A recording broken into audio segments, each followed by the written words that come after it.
Hey everybody, HomeSliceHenry here, and in today's video we're taking a look at some very fun battles in the Open Ultra League, featuring a team that had 10 consecutive sets going positive. These battles were submitted to the channel by a member of the community and fellow content creator Kpine, so many thanks for the battle submission. Now this team is centered around XL Primeape. Of course, Annihilape was a top meta threat until counter was nerfed, but Primeape with Legacy Karate Chop looks to make a name for itself in the new Ultra League meta. So without further ado, let's hop into the matches and take a look at Legacy XL Primeape in action in the Open Ultra League. Hopping into the first match, leading Karate Chop Primeape into Feraligatr. And right off the bat, the pacing with Karate Chop is lightning fast. Night Slash every 4 and Close Combat every 5. Primeape is building up to the back-to-back close combats into the Feraligatr. Feraligatr calls the bait and gets KO'd. In comes Giratina. We're now going to see a switch out into the Shadow Feraligatr. This Shadow Feraligatr has made the interesting choice to run Crunch instead of Ice Beam. Crunch, of course, will help it against stuff like Tentacruel, which would be a bit annoying for the Primeape to see, but does make it a lot weaker to stuff like Guzzlord. The Crunch does get shielded by the opponent. Giratina can go for a Dragon Claw, but this will not KO. Feraligatr is going to be able to make it to a Crunch. Opponent tries for the catch. Great patience, holding on to the energy, connecting with a Hydro Cannon, and that's going to inflict a ton of damage. Aggressive switch back into the Primeape. Primeape now going to fire off the close combat before Skuntank makes it to a move. Close combat is going to KO. Back in comes the Giratina, and this Primeape with this spammy pacing is on a rampage. Night Slash after Night Slash, making it to yet another one. And at this point, the opponent has to know there's nothing in the game that they can beat in the back. Primeape gets the knockout and gets a boost for the road. Tough lead in the next match as this team is ABA weak to Skeledirge. Gonna save switch into Feraligatr. Opponent is gonna respond with Zygarde. Another situation where Ice Beam would be nice, but Zygarde should be respecting the Ice Beam even though he doesn't have it. The Zygarde doesn't respect the Ice Beam. That is the first Zygarde I've seen just completely disrespect the idea of Ice Beam, because Ice Beam would absolutely destroy that Zygarde. Zygarde Crunch will not KO here. They have to Earthquake, and it's a Zygarde player, so they do not know that, and they go for the Crunch instead of the Earthquake. So now they have to give up a shield.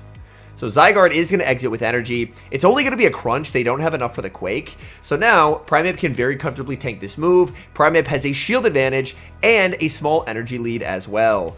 In comes the Skeledirge, and this is where that straightforward pace into Night Slash is going to be nice on the Primeape. Primeape got to spam out these Night Slashes and get a Night Slash boost, and Primeape is off to the races. Primeape shielding up the Disarming Voice, always going to make sure to throw on either 2 or 7 to ensure good charge attack timing. The boosted Night Slash will be shielded up. Skeledirge over farming, and that's going to cost them as now Primeape picks up the knockout.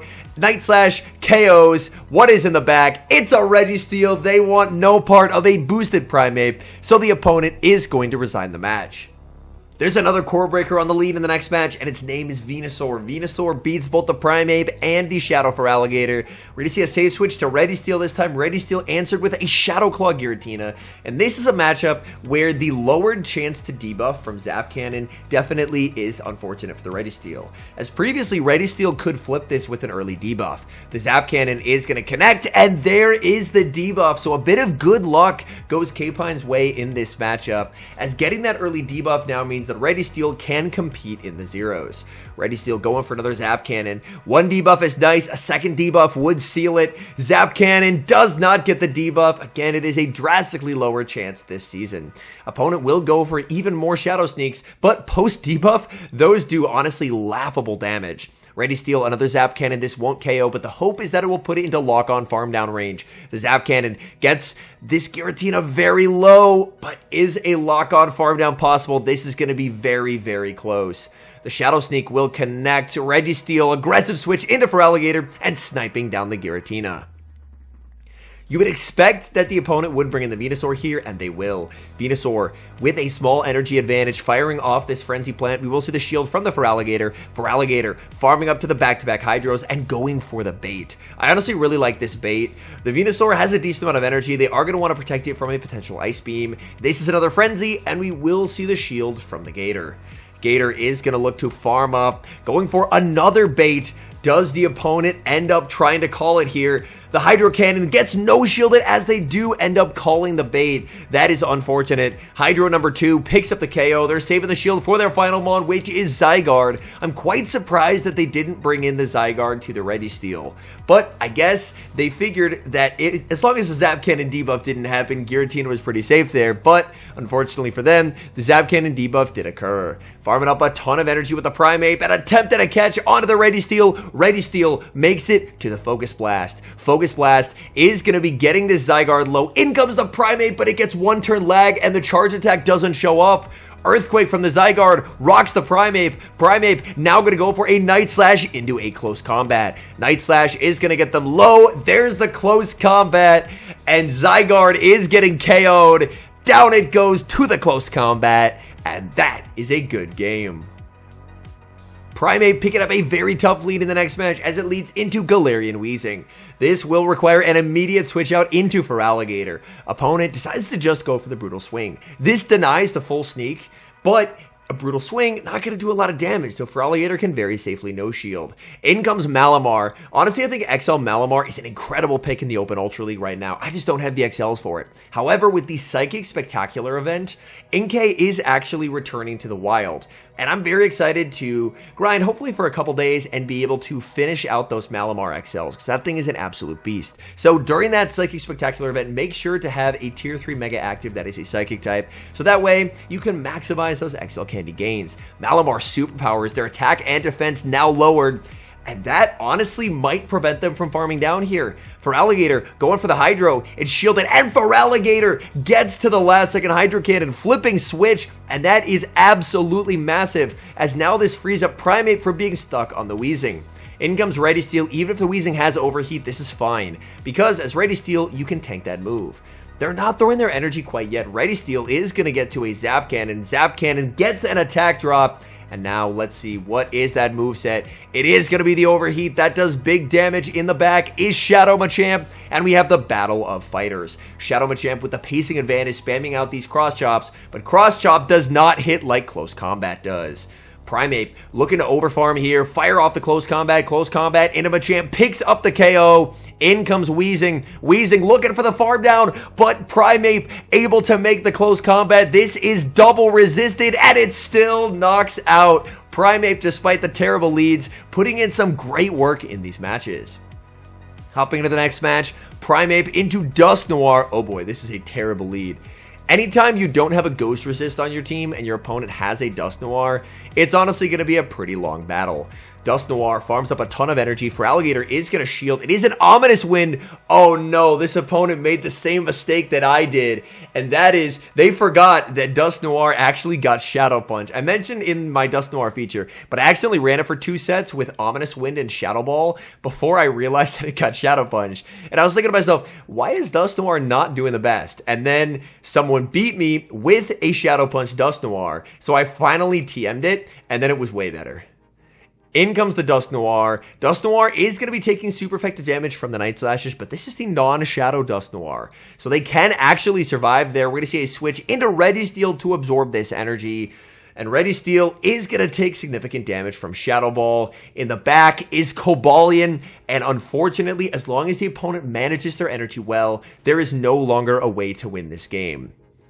Registeel gonna go for the Focus Blast, trying to punish a no shield by the opponent. Opponent is going to use their shields, and now they can just farm all the way down, and that's what I was afraid of.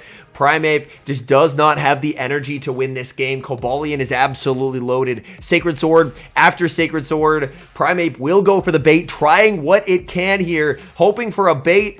Gets the shield. Opponent will fire off the Sacred Sword. They do so on alignment, which does give Primeape the free Karate Chop, but that's because they have another charge attack loaded. Sacred Sword KOs Primeape, and that game will be a loss. Hopping into the next match, Primeape versus Shadow Dragonite. Not the greatest lead for Primeape, but Primeape can potentially learn Ice Punch. Of course, it's not running it currently, but the threat of an Ice Punch could potentially grab a shield. And that's exactly what happens. Opponent ends up committing a shield. They're going to overfarm and fire off the charge attack right before close combat is reached. The shield from Primeape. Primeape going to go for the close combat. Close combat will do more damage than a neutral Night Slash. Close combat is going to connect. Opponent actually made a catch onto Feraligatr. They were hoping to catch an Ice Punch, but instead they get absolutely shredded by a close combat, and now this Shadow Feraligatr gets a farm down and exits with a ton of energy. Opponent can send in the Dragonite here, and they're going to do just that. Crunch will inflict a ton of damage onto the Dragonite. Firing off the Crunch, opponent is going to let that through.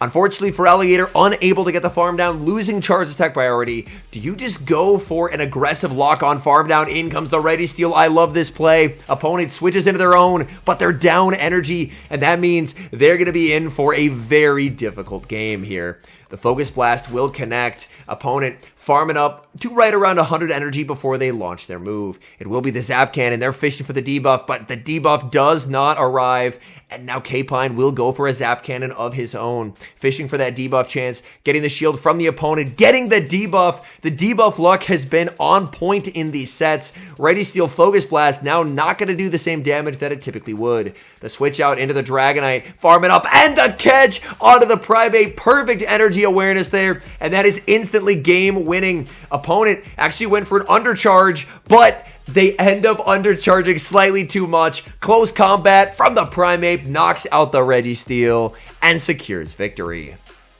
We move to the next game. Primeape on the lead versus Tapu Fini. This is a terrible lead matchup. The save switch into Feraligatr. Basically, every Tapu Fini team does not have an answer to Feraligatr. You can say Tapu Fini is an answer to Feraligatr, but it's realistically not. Feraligatr is just too strong neutrally, and as long as Feraligatr has shields in play, it can do quite well. Feraligatr no shields to Nature's Madness. Opponent is going to switch out into Giratina, and Feraligatr is going to overfarm and try and go for a CMP tie versus Tina. The Crunch is going to be shielded. Unfortunately, the opponent does not fall for it and instead gets a big farm down. This energy is very uncomfortable. XL Primeape would not enjoy taking a bunch of Dragon Claws, so I like the decision just to bring in the Ready Steel, and you're basically just hoping that Primeape with 2 shields will be able to put in some nice work in the endgame, even though there is still a Tapu Fini that has about half HP remaining on the opponent's side. Zap Cannon into this Giratina, not going to do a lot of damage, gonna fish for a debuff, gets that debuff. So now these moves are a lot less threatening, but even so, this Ready Steel will be below half HP now. Ready Steel paying the price of that massive, massive energy lead that Giratina was able to get by farming down the debuffed Feraligatr. Another Zap Cannon fired by the Ready Steel could potentially look to try and aggressively switch into the Primeape. Does just that. In comes Tapu Fini. Tapu Fini is going to be hit with a close combat. Close combat will debuff the Primeape, but it has a shot of knocking out here. Close combat. Oh no! It just doesn't KO the Tapu Fini. I can't even see that health bar as they survive to make the surf. And that is unfortunate. Back in comes the Giratina, trying to karate chop down. That's not going to work. Forced to go for the Night Slash on charge attack priority. Night Slash will pick up the KO. In the back is Cresselia, and we're going to see a switch out into Registeel. Registeel, unfortunately, I think is going to be hit with a move and then farmed down by the Cress, and that would actually be a little bit worse. There is a lot of energy on the Primeape, but Cresselia gets a bunch of energy as well now, farming down this Reggie, and that's too much energy. This game, unfortunately, will not be a win, as the Cresselia will be able to just fire off 2 Grass Knots and win the game. Night Slash after Night Slash from the Primeape, still trying to do what it can. Unfortunately, the opponent was extremely ABA weak to the Ready Steel, but the Ready Steel ended up on that Giratina, and yeah, Cresselia is going to be able to make the move. It turns out that they're actually running Moonblast Future Sight, so no Grass Knot, but the game, unfortunately, will still be a loss. Picking up a terrible lead in the next match, Primeape versus Talonflame. Aggressive switch to Feraligatr. Opponent is going to bank energy, send in Guzzlord. Uh-oh. This is where Ice Beam would be really nice. Going to bluff an Ice Beam, hope the opponent respects it, and they do not. That is a crazy no shield. Oh my goodness. I know Ice Beam is survivable, but not by much. Oh, that is extremely unfortunate. For Alligator, will fire off the Hydro. Now we actually do see the shield from the opponent, so they didn't respect the first, but they will respect the second. So getting a shield advantage is honestly massive, because if you can strip away the shields from the Talonflame, then Registeel will be able to handle it. Primeape going to no shield, as Guzzlord will connect with the Sludge Bomb, dealing some pretty substantial damage. One Zap Cannon does not KO, so I like the idea of getting some Night Slash chip before you eventually switch into the Regi. Night Slash will connect. There's the switch to the Registeel. Registeel farming up, but this Talonflame energy is going to be a nuisance. Committing the shield. Talonflame goes for the Brave Bird. Oh my goodness, they're on Brave Bird Fly. They don't have any fire charge moves. They go for the back-to-back Brave Birds. In comes Drapion, and Drapion is not going to appreciate this Registeel. Registeel Focus Blast does big damage. Drapion is going to be spamming out these crunches, fishing for those 30% defense drops. Crunch from the Drapion. Does it debuff? It does not. There's still the Primeape available in the back, and the Primeape does have pretty low HP and some energy. Opponent fully sacrificing it. They are just going to try and win with the Talonflame. Registeel makes the Focus Blast. This should force the shield, and then I think this is close combat range. In comes the Primeape, going for the close combat. I know it's a flying type, but surely this has to KO, right? And it does, overcoming Core Breaker after Core Breaker, and still getting the win. All in all, XL Primeape honestly surprised me. This is not a Pokemon that I have built, because when I got Annihilape XLs, I used it to build a level 50 Annihilape. And obviously with the counter nerf, Annihilape a lot less good than it once was. But yeah, it seems that I've been underestimating the XL Primeape a bit. I wouldn't go so far as to call XL Primeape a must-have Pokemon or meta, but I do think it's very serviceable anti-meta. And as we've seen, pairing it with strong teammates, you can get some very nice results.